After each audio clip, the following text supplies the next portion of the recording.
It's been 2 months now since one of the best things I've ever done, a 2,000-mile European road trip. But one of the things I never really went into too much detail about was actually the cost of everything. So in this video, we're going to get mathematical. I'm Daniel Acthouse, and you're watching Daniel Drives.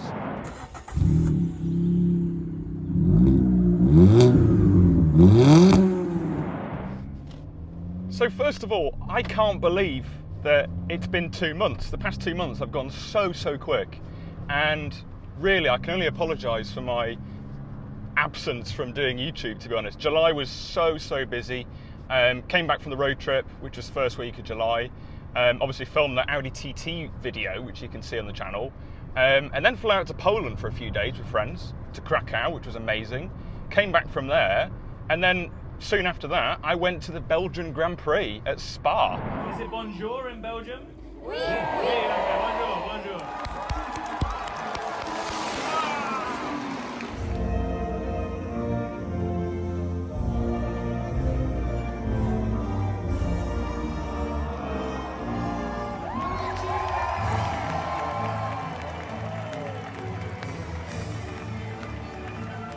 That was an experience I'll never forget as well. So July was pretty good. I can say that with confidence. It was pretty good. August has just been purely recovering from that, really, to be honest. And really, I should have done more YouTube, but I just didn't. I don't know why.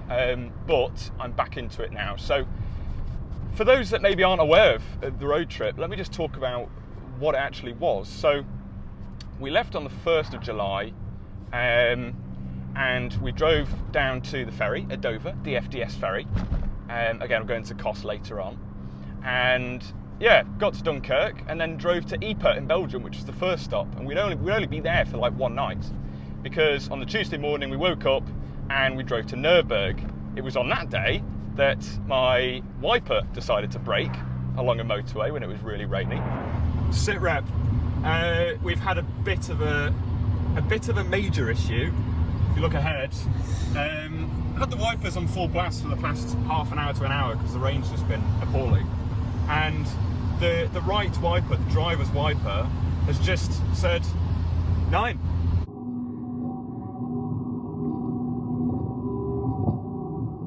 And yeah, that wasn't great. So that day we did a lap of the GP circuit at the Nürburgring, GP Strecke.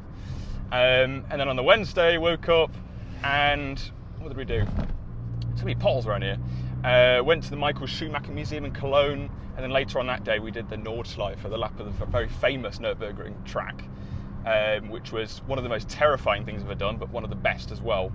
And then Thursday, drove down to Stuttgart, ready for Friday when we'd do the Porsche and the Mercedes Museum. And they were so interesting, really looking forward to those, and they did not disappoint. So if you're ever down there or across there, then definitely check those out. And yeah, then on the Saturday, it was kind of starting the trip back, to be honest. Nice G-Wagon over there, probably can't see it. And yes, we did the Sinsheim Museum in the morning, which was fascinating.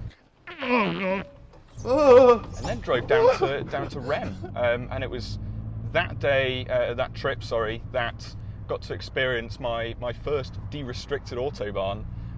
So I was driving quite, spiritedly down the autobahn. Very narrow roads around here, very narrow. Good job I'm in a Panda.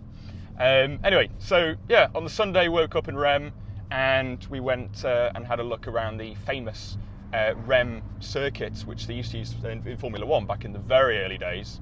And then started the journey back to Dunkirk, got to Dover, and then drove home back to Cheshire, where me and my really good friend Jacob live. And obviously Jacob came on the road trip, and he was a bit of a godsend, really. Ferrari F12. So there you go, there's kind of what the road trip was. And hand on heart, I said this at the start of the video, it is one of the best things I've ever done. An absolute, and I'm not going to say once in a lifetime experience, because I don't want it to be. And actually we're hoping on doing something similar next year, but with a slightly different route. Who knows, maybe Austria, Italy, sort of, down that way. But it was phenomenal. Having only been driving for a year and a half at that point, and to do, I think it was bang on 1,800 miles through 5 countries. It was absolutely surreal, and such a challenge, but also such a pleasure. And to do it in a car like this as well, this car proved absolutely faultless, apart from the wiper obviously, and so much fun. Around the Nürburgring, it was brilliant around the corners, got some tyre squeal and everything. So there you go, I can reminisce about it all day long, but I'm sure you lovely viewers have got better things to be doing than listen to somebody like me cry about how I wish I was still there. This car ate every single one of those 1,800 miles so easy and so effortlessly, and when you wanted to put your foot down and have a bit of fun, you could, and the car would deliver. These cars are so underrated, and it's something I've said so many times on this channel, on Twitter and Instagram and all the other places. They are so good on the motorway, and it's a surprise for a car so small. Obviously 1.4 litre engine, 6-speed manual gearbox. So you're cruising along in the motorway, 6th gear, 70 mile an hour, doing about 3,300 RPM. Now there's a little bit of a mod you can do, which I'm going to look into, and that's fitting a Alfa Romeo Mito 6th gear, because that drops the RPM in 6th gear from 3,300 RPM to about 2,700-ish. So obviously by doing that, the engine is a lot quieter, you're revving less obviously, and you're getting better MPG, so it's kind of a no-brainer really, especially when you can reach 110 mile an hour in 5th gear, I think it is. Not that I've tried it, or I might have done on the Autobahn. But yeah, it's something we'll look into in future. But these cars are brilliant. I have done some sound deadening and some other little bits, and obviously creature comforts like CarPlay that are fitted and Alpine speakers.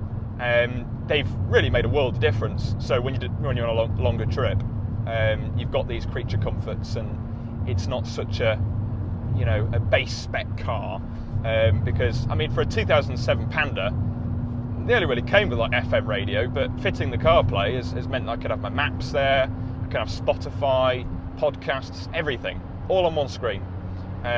So yeah, this car really was absolutely perfect. And even with the massive subwoofer in the back, we had plenty of space. For the next road trip, I'm not sure whether this will be the weapon of choice.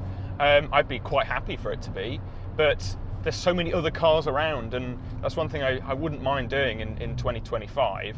And that's looking at, going to a second car. Ideally not selling this one, because that would absolutely heartbreak me. But hopefully having a second car I can run alongside this. Or even if it comes to it, I can put this car on sawn and then just have the other one for the summer. I've got some ideas. BMW Z3 screams to me as probably the best one. 2.2 litre would be really, really nice. 6-cylinder. I've just got a vision, going around the Austrian roads, through Switzerland, and maybe even down to Italy. Roof down, let the 6-cylinder purr. I've just got, such nice visions about that, and I think that would be absolutely brilliant. I mean, maybe leave some suggestions down in the comments. What car should I use? Where should I go? Maybe you did a road trip, years ago, and you remember it being so spectacular. Just comment down.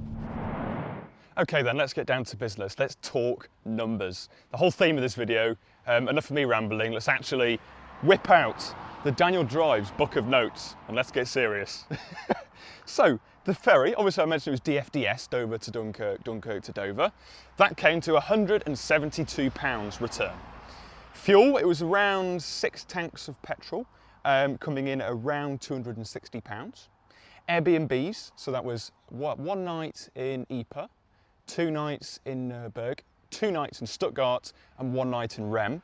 We've got some nice places as well, but places just outside the, the main city centres to try and get it a bit cheaper. Like for example, the Nürburgring, the Airbnb away, was about, what was it? Probably a half an hour drive away from the circuit, the Airbnb.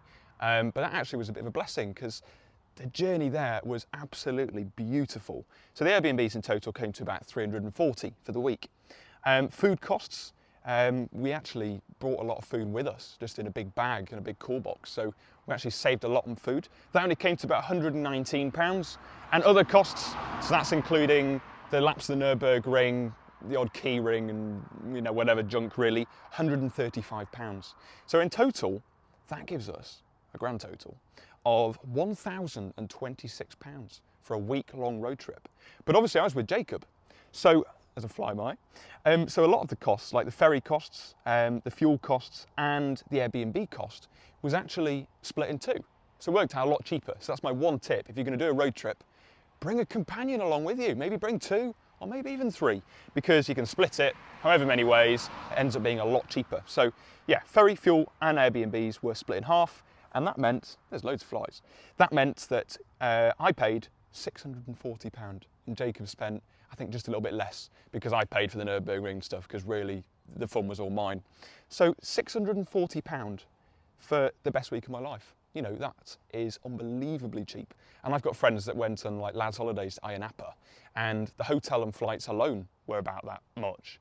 And then they were having to pay on top of that food and drink and, you know, entertainment costs and whatever. This was a bit of a bargain, and I thought it'd be a lot more. So when I came back and I actually did the numbers, added everything together, I spent about an hour going through my my NatWest. I was shocked, and it's you know, no doubt something that I'll be doing again in the foreseeable future. Hopefully not too far away, and hopefully Jacob can come along too, because you can do it on a budget, and that's what we were hoping to do. And I think we've succeeded with that, because at the end of the day, every night we had a comfy bed, we had a nice shower to wake up to, and we ate lots of nice food.